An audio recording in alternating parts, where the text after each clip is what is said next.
Amém, pessoal, boa noite. São 9h em ponto. Vamos ficar de pé e vamos orar? Senhor amado, queremos te agradecer por essa noite abençoada, por este dia, pela oportunidade que temos de abrir a tua palavra. Que teu Espírito Santo agora nos ajude, trazendo revelação, removendo o véu dos nossos olhos, do nosso coração, para que possamos compreender um pouco mais da tua palavra, o sentido, o propósito da nossa vida e para onde estamos caminhando. Que a tua graça nos assista e que teu nome seja glorificado em nome de Jesus. Amém. Ok, gente, podemos nos assentar. Nós vamos para a nossa 6ª aula do Convergência Bíblica.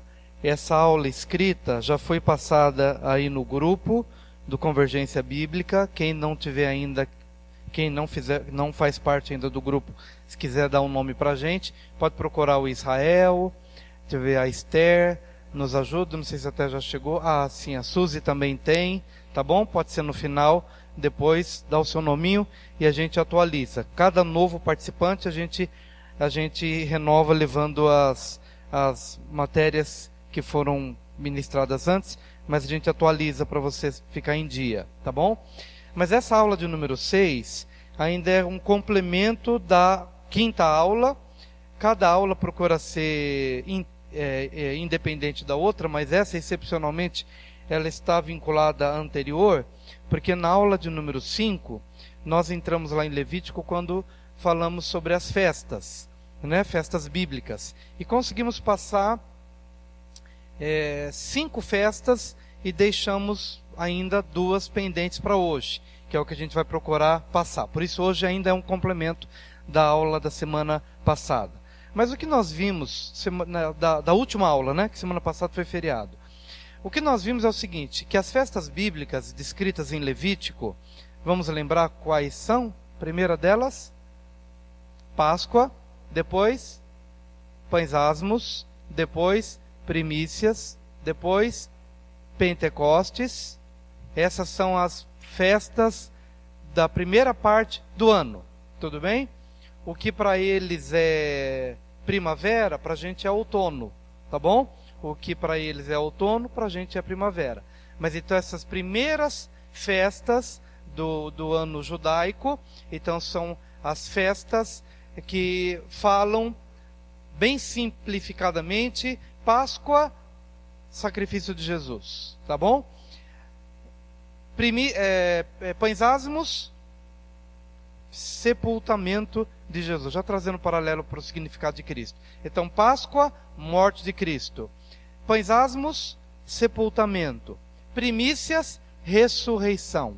Jesus é o primeiro molho movido diante de Deus. Tudo isso está simbolicamente falando, descrito aqui em Levítico, que a gente já estudou na aula passada. Então nas primícias, ele é o primeiro molho, ele é o primeiro a ressuscitar, abrindo o caminho da ressurreição para os que vêm depois, tá bom? Então ele é o primeiro molho da ressurreição, movido diante de Deus. 50 dias depois, então, da festa das primícias, o que nós tínhamos? Pentecostes. Então, se um foi apresentado diante de Deus, abrindo o caminho da salvação, 50 dias depois, em Atos capítulo 2, a palavra de Deus diz que cumprindo-se o dia de Pentecostes, estavam todos reunidos no mesmo lugar, e apareceu-lhes línguas como que de fogo, e foram distribuídas umas sobre cada um deles, né? E aqueles 120 foram cheios do Espírito Santo e começaram a falar noutras línguas. Então, 50 dias depois das primícias, agora uma grande colheita, quase 3.000 almas se converteram. Então vocês vão vendo que há um paralelo entre todas as festas e todas elas apontando para Jesus. Na semana passada, a gente introduziu a parte das trombetas. Então a primeira parte das festas nós já mencionamos, mas no segundo semestre nós temos 3 ocasiões especiais. Quais seriam?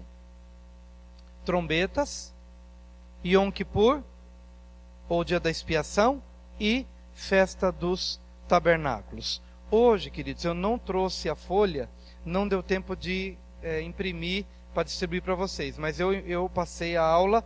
Quem acompanha no WhatsApp pode acompanhar pelo celular aí, é só acessar a Convergência Bíblica. Mas a aula de hoje escrita, a gente vai trazer a semana que vem para você acompanhar, tá bom? Ok, então, pães asmos é a sepultura, e primícias, ressurreição, e Pentecostes, o derramar do Espírito Santo, ok? Inaugurando o tempo, um tempo de grande salvação, que se inaugurou então naquele período de Pentecostes. Na segunda parte do ano, nós vamos então ter as trombetas, e falamos na semana passada, a relação das trombetas com o arrebatamento.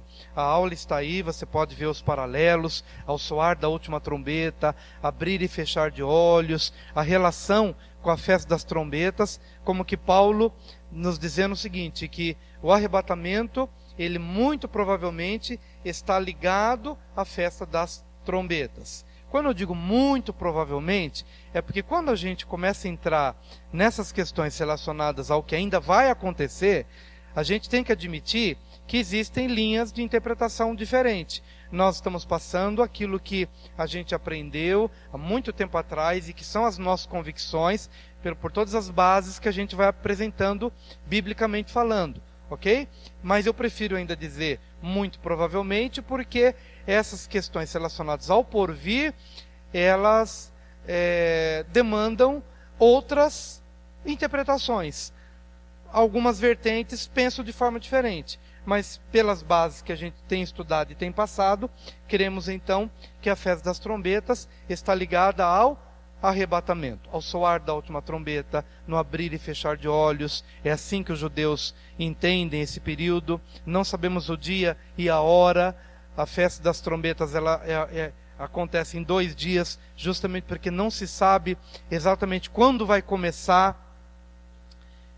Cada ano é diferente, eles marcam 2 dias, mas o sacerdote ou o rabino vai tocar o shofar quando despontar a lua nova. Então não se sabe o dia e a hora, assim que os judeus tratam a questão da festa das trombetas. Então, por todas as relações e que Paulo menciona, nós cremos então que trombeta estaria ligado ao arrebatamento. É por isso que a cada ano aguardamos o Senhor, seja qual for o período. Se Jesus nos arrebatar em janeiro, em fevereiro, o que importa é que nós subamos diante de Deus. Não importa se é janeiro, fevereiro, se é setembro, mas a festa das trombetas, ela anualmente acontece, setembro, outubro. Um ano pode acontecer em setembro, no outro ano pode acontecer em outubro, porque o calendário que rege as festas é o calendário lunar, e nós somos do calendário solar. É diferente, a contagem dos dias é um pouquinho diferente, por isso que as datas são um pouco diferentes. Ok, festa das trombetas então, ela marca o início do ano civil. Nesse ano de 2017, a festa das trombetas vai acontecer quando mesmo? Quem é que lembra? 2 dias. 20 a 22. São 2 dias de celebração. 2 dias. Ok? Festa das trombetas. Nesse ano caindo de 20 a 22 de setembro. Mas vamos avançar, porque a gente quer chegar aqui no Yom Kippur. Porque esse é o tema de hoje. O Yom Kippur e a festa dos tabernáculos. Então, vai ficando antenado aí, porque a aula de hoje você precisa prestar bastante atenção. Se você der uma cochiladinha, você pode perder um pouquinho o fio da meada, tá? E eu pediria que você realmente voltasse para casa depois e desse uma lida de novo no material. Vou tentar ser o mais simples possível, mas algumas coisas proféticas você precisa prestar atenção, senão foge, e aí pode perder um pouquinho, tá bom? Gente, depois das trombetas, então de 20 a 22 de setembro, o povo judeu passa por 10 dias de quebrantamento, 10 dias de aguçar espiritual e de sensibilidade espiritual, porque depois da festa das trombetas, 10 dias se passam e aí acontece o Yom Kippur. Yom Kippur, que é a aula de hoje, ela está descrita no livro de Levítico, capítulo 23, versículo 27 em diante. Você pode ler comigo, por gentileza? Ou só prestar atenção, eu vou ler e você presta atenção. Ora, o 10º dia deste 7º mês será o dia da expiação. Tereis santa convocação e afligireis a vossa alma, e oferecereis oferta queimada ao Senhor. Nesse dia não fareis trabalho algum, porque é o dia da expiação, para nele fazer-se expiação por vós perante o Senhor vosso Deus. Pois toda alma que não se afligir nesse dia será extirpada do seu povo. Também toda alma que nesse dia fizer algum trabalho, eu a destruirei do meio do seu povo. Não fareis nele trabalho algum, isto será estatuto perpétuo pelas vossas gerações em todas as vossas habitações. Sábado de descanso vos será, e afligireis a vossa alma. Desde a tardinha do dia 9º do mês até a outra tarde guardareis o vosso sábado. Ok? Dia da expiação. Ah, está aqui o coisinho preto. Quando mesmo que ele acontece? 10 dias depois da... 10 dias depois da festa das trombetas, ou Rosh Hashanah, ou seja, depois de 10 dias que o ano civil começou, há 2 calendários para o povo judeu, o ano civil, que começa na festa das trombetas, mas também tem um ano religioso, que começa na Páscoa. 2 anos, um é o civil, outro é o religioso.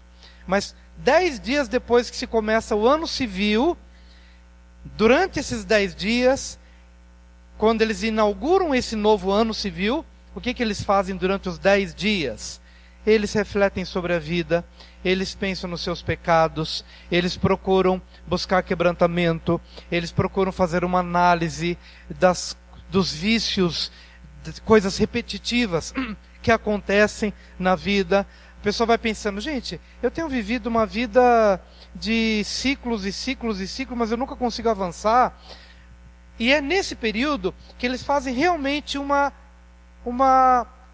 auto-reflexão, um auto-julgamento, para poder perceber o que está de errado na vida. E vão descobrindo, eles se submetem a Deus, e na medida em que param, entram num período mais de reflexão, de jejum e de oração, eles buscam com temor e tremor. Esses 10 dias são chamados dias de tremor. São dias de muita percepção espiritual. Por que eles fazem isso? Porque no final desses 10 dias, no 10º dia, é o dia da expiação. O que acontecia no dia da expiação no período do Antigo Testamento? Uma vez por ano, o sumo sacerdote entrava no Santíssimo Lugar, que era um lugar altamente sagrado. A presença de Deus se manifestava ali de uma forma tremenda, na nuvem, na glória, e somente um homem podia entrar nesse Santíssimo Lugar, e esse homem era o sumo sacerdote. E o que ele fazia neste lugar? Ele intercedia pela nação, para que Deus perdoasse a nação, perdoasse as famílias, perdoasse a terra, havendo transgressão, havendo pecado e tal. Esse dia era um dia da expiação, ou seja, um dia para se cobrir pecados, um dia para se perdoar pecados, e um dia para se liberar o povo para mais um ano. Porque se Deus não ouvisse a oração do sumo sacerdote que entrava naquele santíssimo lugar, aquilo era uma tragédia para o povo. Não havia chuva, não havia bênção para a terra, não havia bênção para a colheita, não havia porta aberta espiritualmente falando. Por quê? Porque se Deus não recebesse a oração do sumo sacerdote, é porque havia pecado oculto, é porque havia pecado não confessado, pecado que vai se levando nacionalmente falando, de forma a reter as chuvas, reter a bênção que deveria cair sobre a terra. Em contrapartida, se o sumo sacerdote entrasse e realmente houvesse por parte do povo aquela sensibilidade, aquele acerto de vida, assim, de forma genuína, de forma quebrantada. Então o sumo sacerdote entrava naquele lugar e ele era ouvido. As suas orações eram ouvidas as orações dele, como eram ouvidas as orações que o povo fazia durante aquele período. Por isso que eles levavam muito a sério esse período de, início de um ano civil, então vamos entrar em 10 dias de autoanálise, de reflexão, de quebrantamento, vamos orar pela família, reunir os filhos e tudo mais, porque aquele dia era extremamente importante para o ciclo natural das coisas. Era interessante que o sumo sacerdote, ele entrava nesse dia da expiação, o único dia no ano em que ele podia entrar ali, onde Deus manifestaria a sua presença. Talvez não esteja tão claro que lugar é esse que ele entrava, né? Tinha um tabernáculo e tinham 3 ambientes. Um era o lado externo, o outro era o lado interno, onde os sacerdotes ali lidavam com o candelabro, com o altar do incenso, com os pães da proposição. Mas depois disso tinha uma cortina, tinha um véu e tinha uma salinha onde tinha a Arca da Aliança. Esse era o lugar mais sagrado, onde Deus manifestava a sua glória uma vez por ano. Então era além do véu. O que fazia a separação entre um ambiente e o outro era um véu. Ok? Era um véu. Então o sumo sacerdote adentrava e ali ele apresentava um sacrifício anual para liberar o povo. Do lado de fora ficava uma cordinha, porque se o sumo sacerdote entrasse, porventura Deus não recebesse a oração ou a intercessão dele pela nação, o próprio sumo sacerdote, se entrasse até com pecado próprio, sem confissão ou indevidamente, ele tinha pelo menos uma cordinha para que alguém do lado de fora o puxasse, o tirasse dali, pelo fato de Deus não haver aceito a oferta, ou o sacrifício, ou a intercessão. Tá bom, queridos? Bom, esse era o dia da expiação, ou Yom Kippur, o dia do perdão, o dia em que os pecados seriam perdoados. Na sua apostila, que você não tem no papel, mas tem aí no celular, semana que vem terá no papel, expiação significa o perdão dos pecados dos que se arrependem e confessam, acompanhado de reconciliação com Deus, pelo sacrifício de vítima inocente. No Antigo Testamento, a vítima era um animal, figura e símbolo do Cristo crucificado. Então tem aí as passagens bíblicas.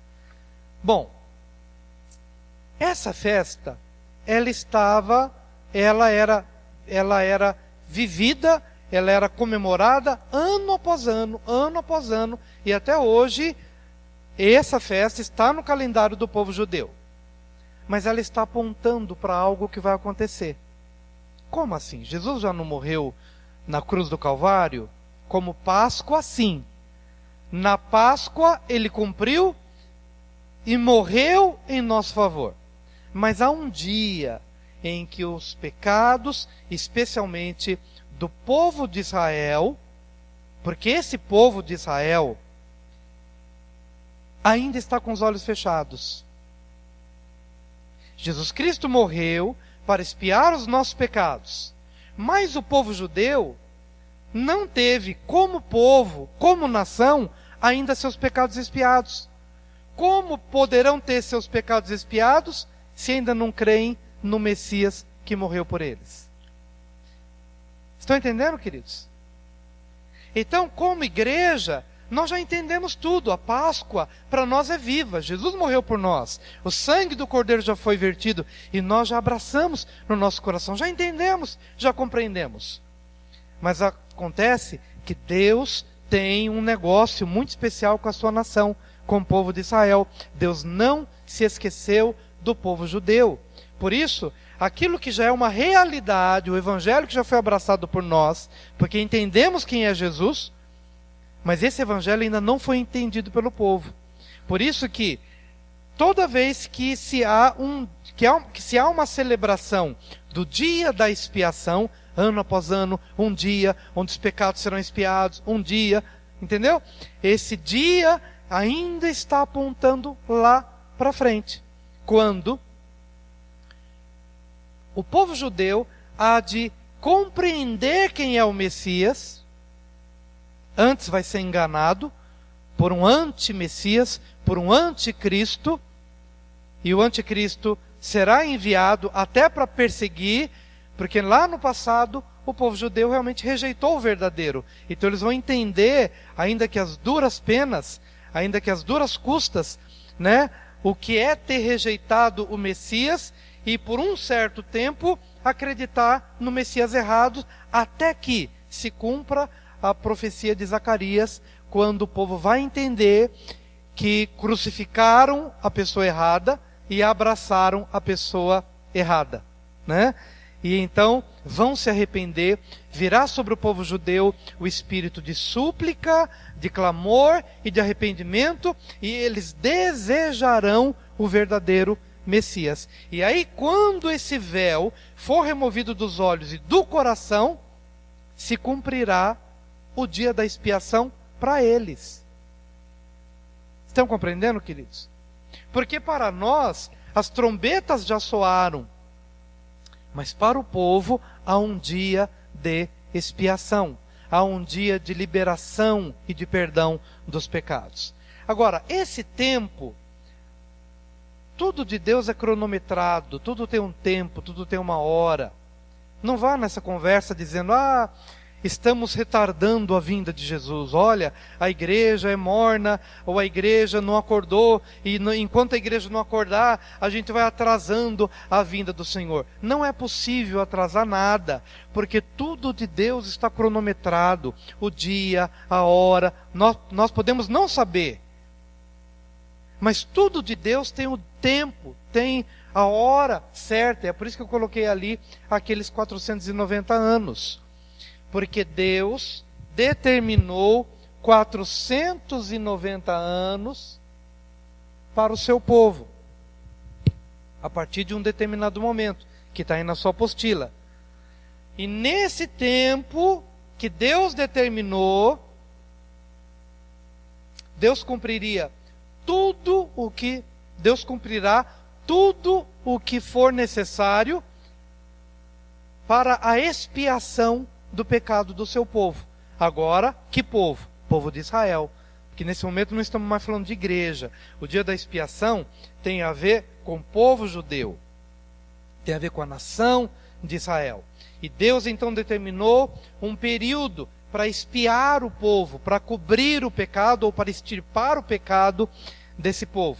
E essa promessa, ela está descrita no texto bíblico de Daniel, capítulo 9, de 24 a 27. Talvez você já tenha ouvido falar das famosas 70 semanas de Daniel. Quem já ouviu falar sobre 70 semanas de Daniel?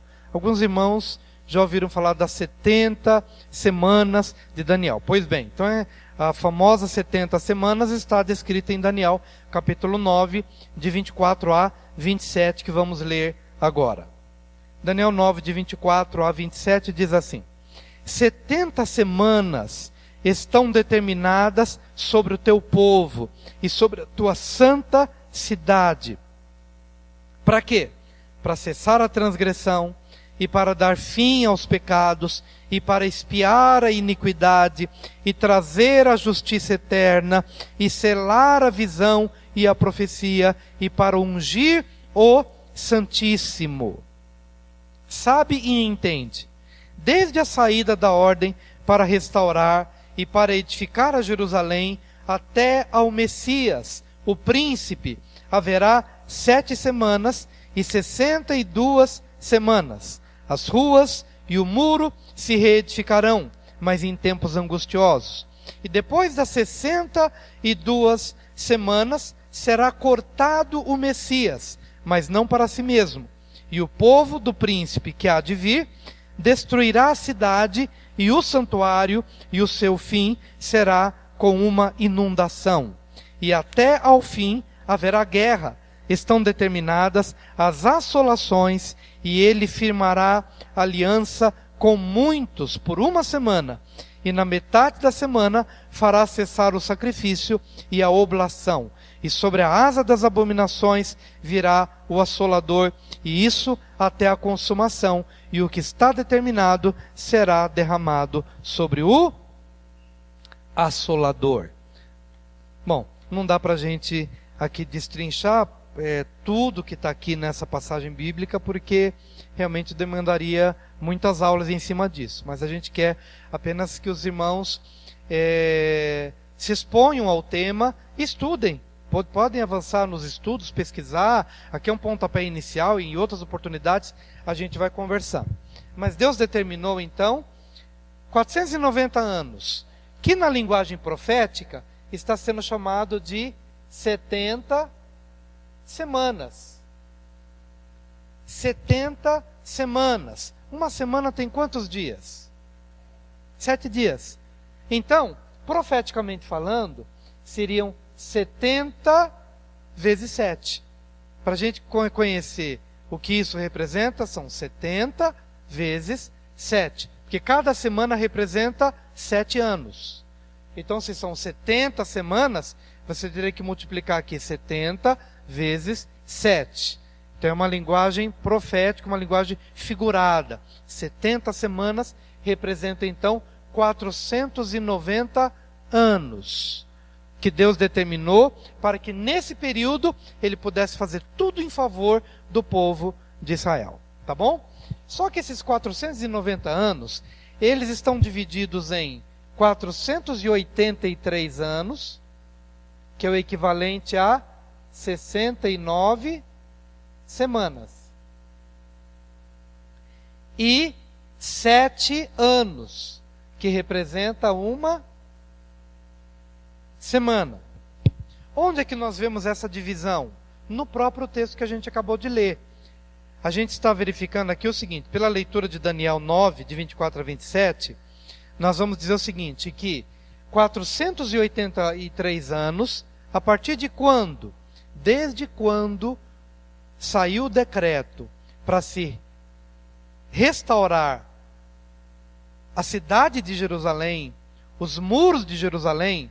Quem lembra da história de Neemias, quando Neemias estava lá no palácio onde ele estava servindo, e ele pediu que ele tivesse autorização para poder se dirigir a Jerusalém, porque qual era o estado de Jerusalém? Como é que Jerusalém estava? Destruída. Ela estava vindo de 70 anos de cativeiro babilônico, então o templo havia sido destruído, os muros haviam sido derrubados, as portas haviam sido queimadas, havia uma desolação total. Tudo bem, gente? Tá ok? Então Neemias solicitou carta para poder ir na direção de Jerusalém a fim de restaurá-la. Pois bem, no dia em que se liberou a autorização para a restauração dessa cidade de Jerusalém, então nesse dia, e o ano que nós aqui nos referimos, é março de 445 a.C., está na sua apostila, tá bom? Eu não vou colocar muita informação aqui, senão você vai se perder, mas foi em março de 445, quando se baixou esse decreto para se restaurar Jerusalém, tá bom? Então, esse período de 490 anos começa quando foi liberada esta carta para se restaurar Jerusalém. Os muros, a cidade e tudo mais. Tá bom? Então, a partir daquele dia. Só que daquele dia, quando é que se completam os 483 anos? Aproximadamente no ano 32 depois de Cristo. Quando Jesus... Veja que a gente sabe que Jesus morreu com 33 anos e meio, mas há uma pequena diferença de 4 a 5 anos em que no nosso calendário há uma certa confusão acerca da data certa. Até para fazer essa conta, há um pouco de conflito, porque a gente está lidando com 2 calendários, um é o lunar e o outro é o solar. Mas, praticamente, os 483 anos começam no edito para se restaurar Jerusalém, e o término dele, conforme o texto bíblico de Daniel, quando é que termina? Quando o Messias é retirado, quando Jesus morre. Então, quando Jesus morre e ele é retirado, se completa esse período de 483 anos, ou seja, 69 semanas. Tudo bem? Quando Jesus morre e ele ressuscita, interrompe-se esse período de 69 semanas, porque entra em ação, entra em operação um outro período. Qual é o período? O período nosso, o que nós estamos vivendo. A tratativa com os gentios. O mundo, na verdade, ele é dividido em dois grupos: judeu e gentil. Só isso. Judeu e não judeu. Então, durante esse período aqui, até Jesus morrer e ser retirado, se completam 69 semanas, onde Deus trabalhou com o povo judeu. Quando Jesus se retira, inaugura-se um período que a gente chama de período da graça, onde o evangelho é pregado em todas as nações e, ao mesmo tempo que é um período da graça, onde o evangelho é pregado e nós gentios estamos recebendo, o que acontece com o povo judeu? Se fechou. O que se abriu para nós, se fechou para eles. Não quer dizer que não tenha judeus se convertendo. Tem judeu que faz parte da igreja. Tem os judeus messiânicos que creem em Jesus, fazem parte da igreja. São judeus como pertencentes a uma nação qualquer. Fazem parte da igreja e estão se abrindo para Jesus. Mas como nação, esse povo ainda está endurecido em relação ao evangelho. Então, quando se interrompe esse período aqui, das 69 semanas, na remoção de Cristo, inaugura-se um período da graça, e já estamos estamos no ano 2017, né? Então, com a diferença aí de 3, 4 anos, enfim, estamos aí há mais de 2000 anos, dentro deste período da graça, onde o evangelho é pregado às nações. Mas falta uma semana. E é dessa semana que Daniel fala nesse texto que nós acabamos de ler. Se você voltar um pouquinho, eu não sei exatamente em que versículo que está, porque eu copiei sem anotar os versículos, mas talvez seja lá para o versículo 25, mais ou menos, que diz assim: e depois das 62 semanas, será cortado o Messias. É versículo 26, né? Daniel 9, 26. E depois das 62 semanas, será cortado o Messias, mas não para si mesmo. E o povo do príncipe que há de vir, destruirá a cidade e o santuário. Que príncipe é esse que há de vir? O povo do príncipe que há de vir. Já está falando do espírito do anticristo. Quando Cristo é removido, aí já está dizendo, o povo do príncipe que há de vir, no seu devido tempo vai se manifestar, que é o anticristo, que há de ser um líder mundial. Mas o povo desse príncipe que há de vir, destruirá o quê? A cidade e o santuário, e o seu fim será com uma inundação. E até o fim haverá guerra. Estão determinadas as assolações. Tá. E agora, a partir desse versículo, ele vai estar falando dessa última semana. Presta atenção, que a partir do que eu vou ler agora, ele vai estar se referindo à última semana de 7 anos. E ele firmará aliança com muitos por uma semana. Diga, uma semana. Ficou claro, queridos, que aqui ele falou de 69 semanas que se cumpriram na morte de Jesus e na remoção do Messias. Tá bom? Mas falta uma semana. E agora nesse texto bíblico ele está dizendo, e ele, o anticristo, firmará aliança com muitos por uma semana. E na metade da semana, então vou colocar aqui, 3 anos e meio e 3 anos e meio. Então estamos tratando já da última semana. O anticristo vai firmar uma aliança com muitos. Que muitos são esses? Muitas nações, inclusive com a própria nação de Israel. Uma aliança de paz. Uma coisa interessante, até a Sandra me lembrou isso domingo, e a gente estava conversando isso em casa também. A ONU, todo ano, ela tem o Dia Internacional da Paz. O Dia Internacional da Paz. E cada ano tem um tema diferente. O Dia Internacional da Paz nesse ano vai ser dia 21 de setembro. Cada ano tem um tema.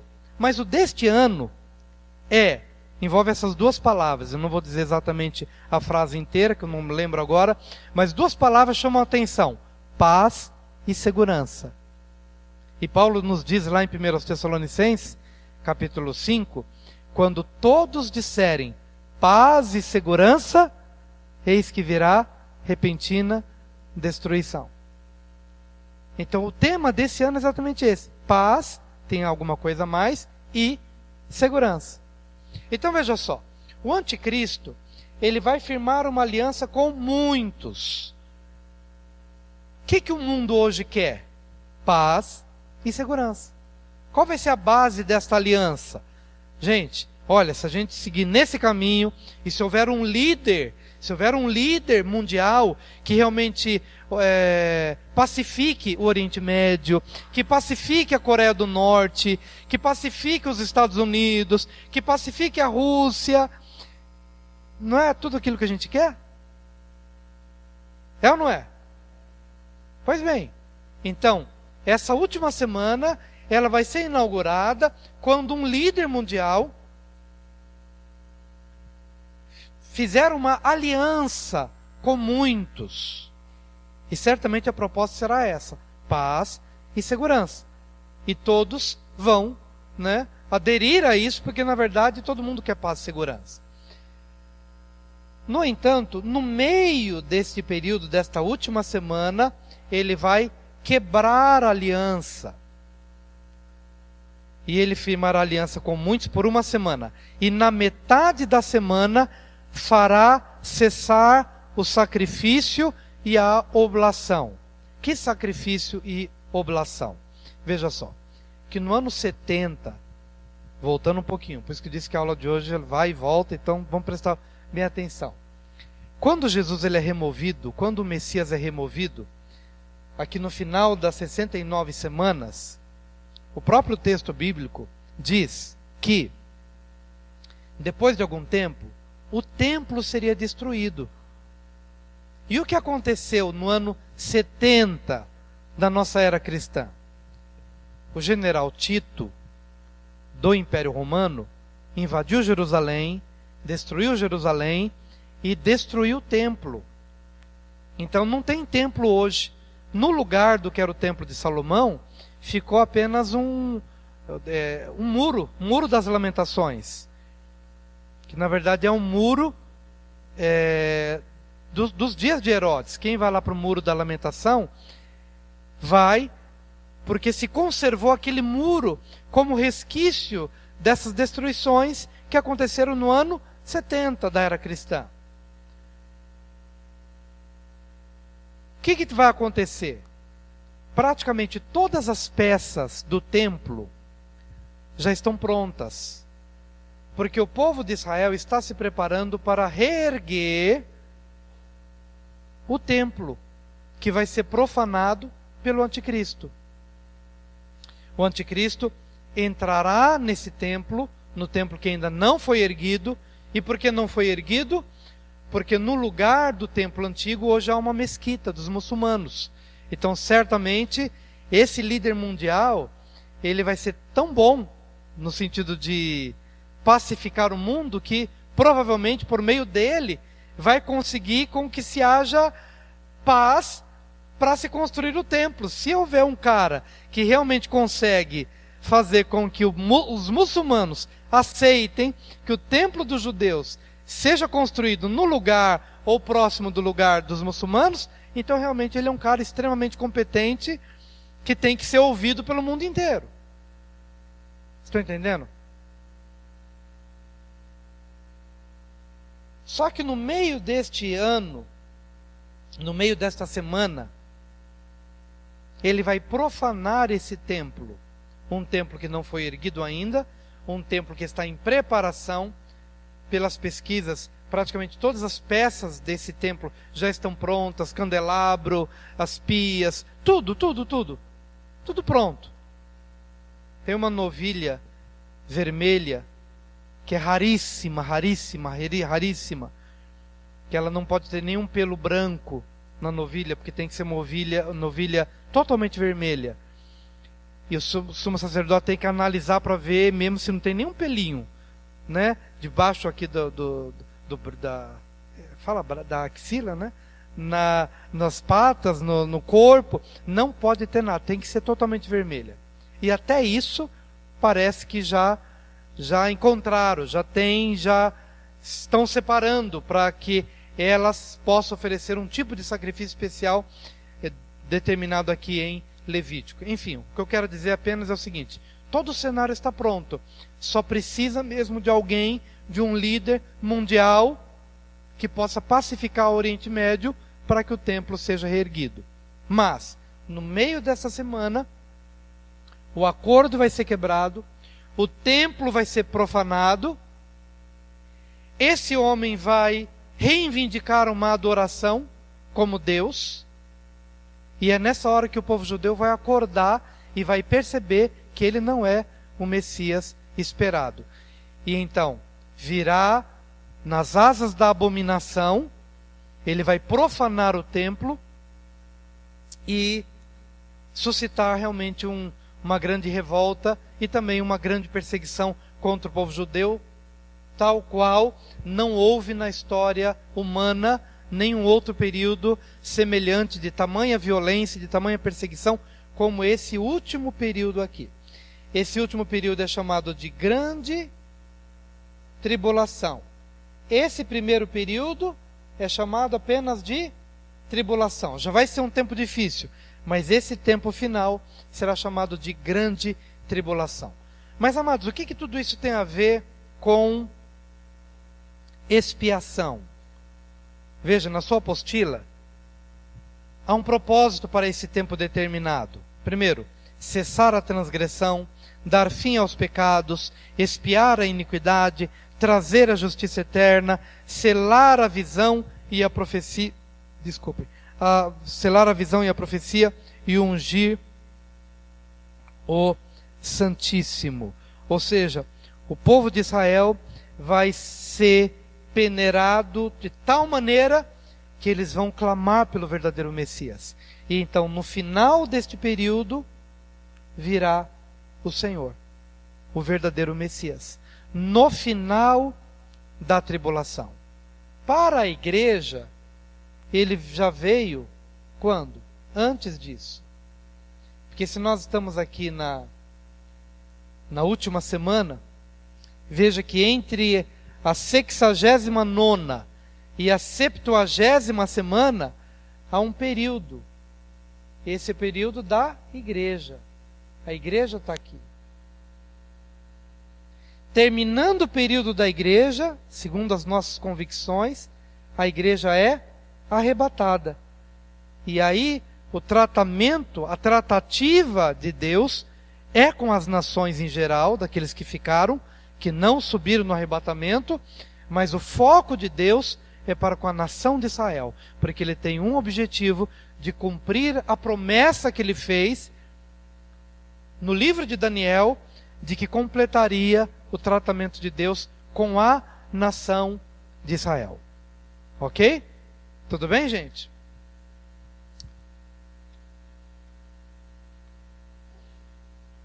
Ótimo.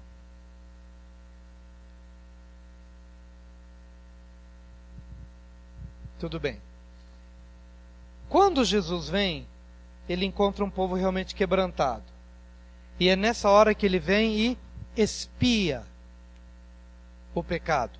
Por isso que o dia da expiação, ele é um dia significativo. Ele não vem senão como consequência desse quebrantamento que Deus vai promover no povo de Israel durante essa fornalha que será o período de tribulação.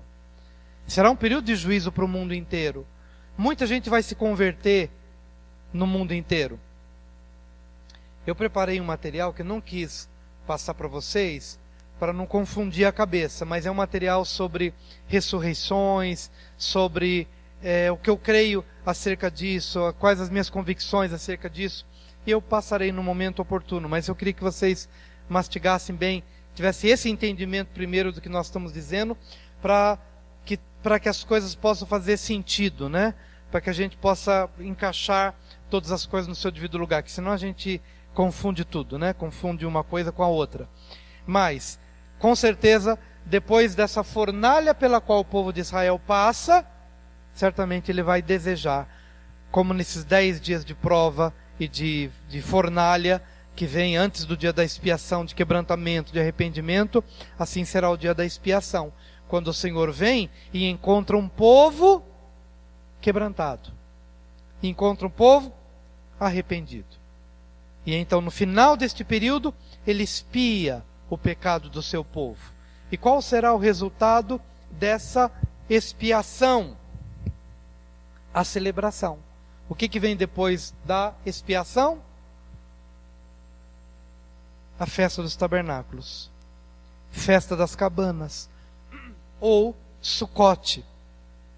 Levítico 23, versículo 34, diz assim, Levítico 23, versículo 34. Fala aos filhos de Israel, dizendo, desde o dia 15 deste mês sétimo, deste sétimo mês, haverá a festa dos tabernáculos ao Senhor por 7 dias. No primeiro dia haverá santa convocação, nenhum trabalho servil fareis, por 7 dias ofereis oferta, queimadas, enfim. E o texto bíblico vai seguindo. 39, vamos pular o versículo 39. Desde o dia 15 do sétimo mês, quando tiverdes colhido os frutos da terra, celebrareis a festa do Senhor por 7 dias. No primeiro dia haverá descanso solene, e no 8º dia haverá descanso solene. No primeiro dia tomareis para vós o fruto de árvores formosas, folhas de palmeiras, ramos de árvores frondosas e salgueiros de ribeiras, e vos alegrareis perante o Senhor vosso Deus por 7 dias, e celebrá-la-eis como festa ao Senhor por 7 dias cada ano. Estatuto perpétuo será pelas vossas gerações, no mês sétimo a celebrareis. Será que dá para a gente poder perceber que o tom da festa dos tabernáculos é diferente do tom do dia da expiação? O que você percebeu de diferente de uma coisa para outra?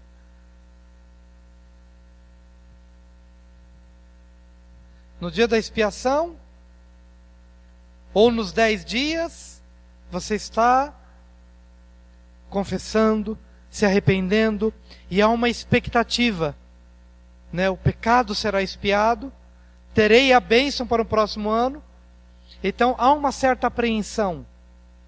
Mas quando o pecado é expiado e o perdão é liberado, o que vem na sequência disso? Celebração. Você vai pegar das árvores, você vai pegar das folhas, você vai pegar e você vai celebrar. Será um tempo de alegria, será um tempo de regozijo. Agora vamos pensar um pouquinho na palavra tabernáculo. Tabernacular tem a ver com aquilo que Jesus veio fazer quando ele veio morar em nós, ou quando ele veio morar conosco. Ele veio tabernacular conosco. Durante aqueles 33 anos e meio da primeira vinda dele, o que ele veio fazer? Ele veio tabernacular. Ele veio estabelecer o tabernáculo da presença dele no nosso meio. Mas que pena, foi um tempo tão curto. Ele morreu, viveu tão pouco no nosso meio e teve que subir. Mas ele prometeu voltar. Então a festa dos tabernáculos, ela tem a ver com a presença de Deus no nosso meio. E que não foi contínua na primeira ocasião, porque ainda tinha todo um trabalho de expiação de pecado, que começou na cruz do Calvário, e que nós recebemos pela fé como igreja, mas que o povo de Israel ainda não recebeu, mas há de receber quando? No final dessa palavra profética. Quando no final deste período se cumprirá a promessa de que em 490 anos, ainda que parte desses 490, ou seja, no final de 483 anos, se interrompe essa contagem para que a igreja entre, a fim de que no final dos 7 anos, Deus complete a obra de redenção junto ao seu povo de Israel. Então, o tabernáculo de Jesus entre os homens foi provisório, fisicamente falando. Ele é real através da igreja, porque Cristo habita no meio da igreja, mas há uma promessa literal de Jesus tabernacular com o seu povo. O que vai acontecer depois do pecado expiado, especialmente do povo de Israel, que vai se cumprir quando? No final das 70 semanas de Daniel. Amém? Como é que isso acontece?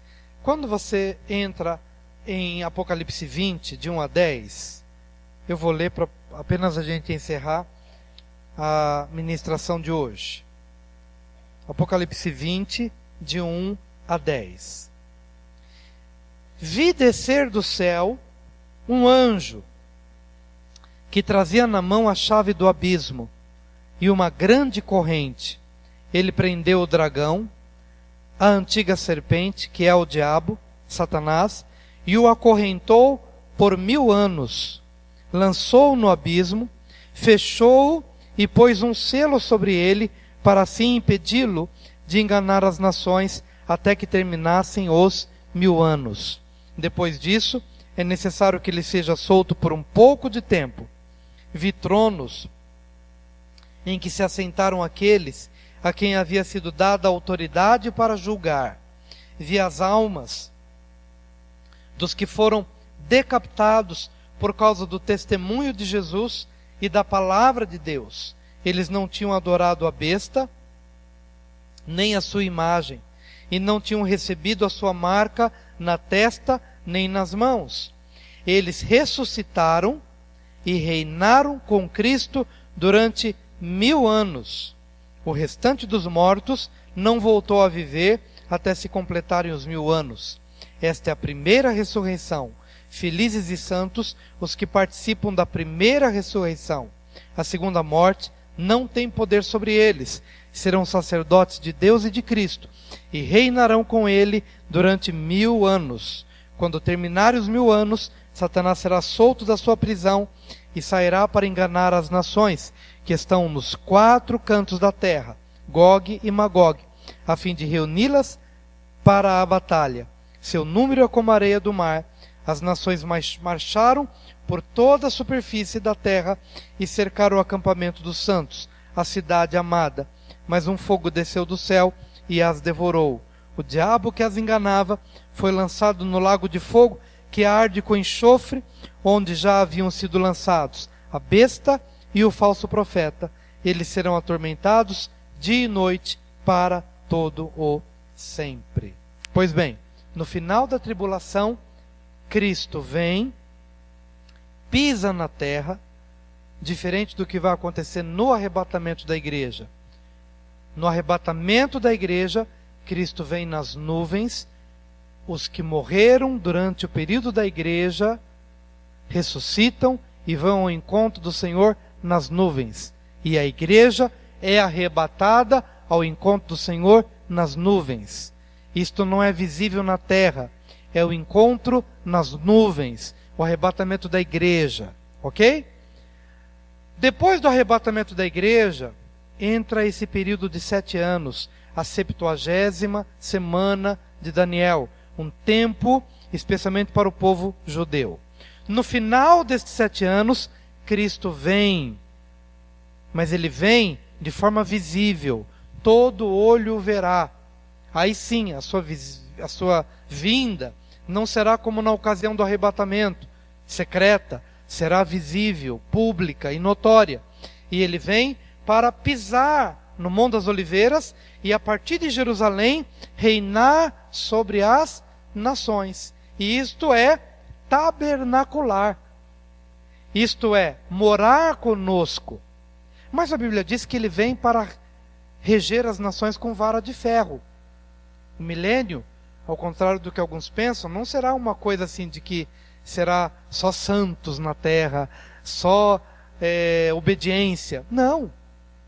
Haverá vida. E haverá gente que não se submete, ou não vai querer se submeter ao senhorio do Senhor. Daí, reger as nações com vara de ferro.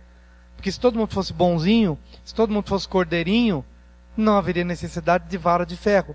Mas quem estará no governo e quem estará no comando será o Senhor.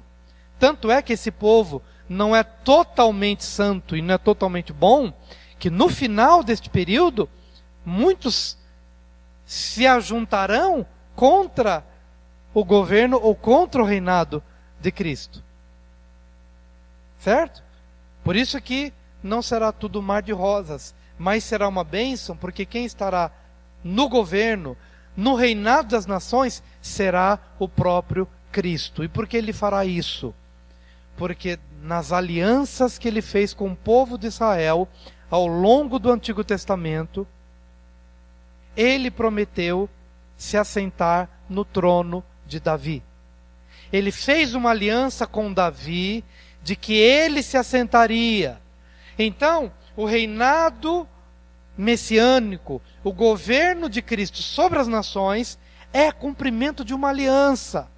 Tudo o que acontece na vida, tudo o que acontece de Cristo a nosso favor, é porque Ele fez uma aliança. E Ele fez uma aliança com o povo judeu, de se assentar no trono de Davi, literalmente. E há de fazer quando? Quando expiar o pecado do povo, e então governar as nações com vara de ferro a partir de Jerusalém. Tudo bem, gente? Tá? Então, a partir disso, acho que muitos que nunca tinham ouvido falar disso tudo, pelo menos foi a primeira vez, tá? Então, da segunda vez que você ouvir, já não é mais algo estranho. Muitos elementos precisam ser conectados. Muitas coisas precisam se tornar claras na cabeça de todos nós. E a gente não tem a pretensão aqui de que todo mundo saia daqui entendendo tudo que a gente falou. Mas pelo menos você partiu do ponto em que você estava para ser informado acerca disso. Amanhã, quando você receber uma nova informação, muito do que você ouviu hoje fará um sentido diferente. Tá bom, queridos? Mas é isso. Na semana que vem, uma vez que a gente completou a questão das festas, vamos avançar. Como eu disse no domingo, essas 2 semanas tiveram um cunho mais profético e tal por causa das festas. Mas a gente quer continuar vendo Jesus no Antigo Testamento, sem que necessariamente tenha que abordar aí esses pontos aí proféticos. Amém? Vamos ficar de pé, queridos, e dar graças a Deus, esperando-os na próxima semana. Senhor amado, obrigado por este dia. Que possamos agora voltar para as nossas casas, na bênção, no conforto e na direção do Senhor. Obrigado por Tua palavra e pelo Teu Espírito que nos ajuda a interpretar e a compreender todas as coisas da maneira como precisamos compreender. E aquilo que ainda não está claro para alguns de nós ou para nós mesmos que ministramos, pedimos revelação a cada dia. E que Tua graça nos assista para que tenhamos as respostas que buscamos. mas obrigado pela luz a que já chegamos até o presente momento. Obrigado pelo teu povo, que haja paz, shalom e descanso em nome de Jesus.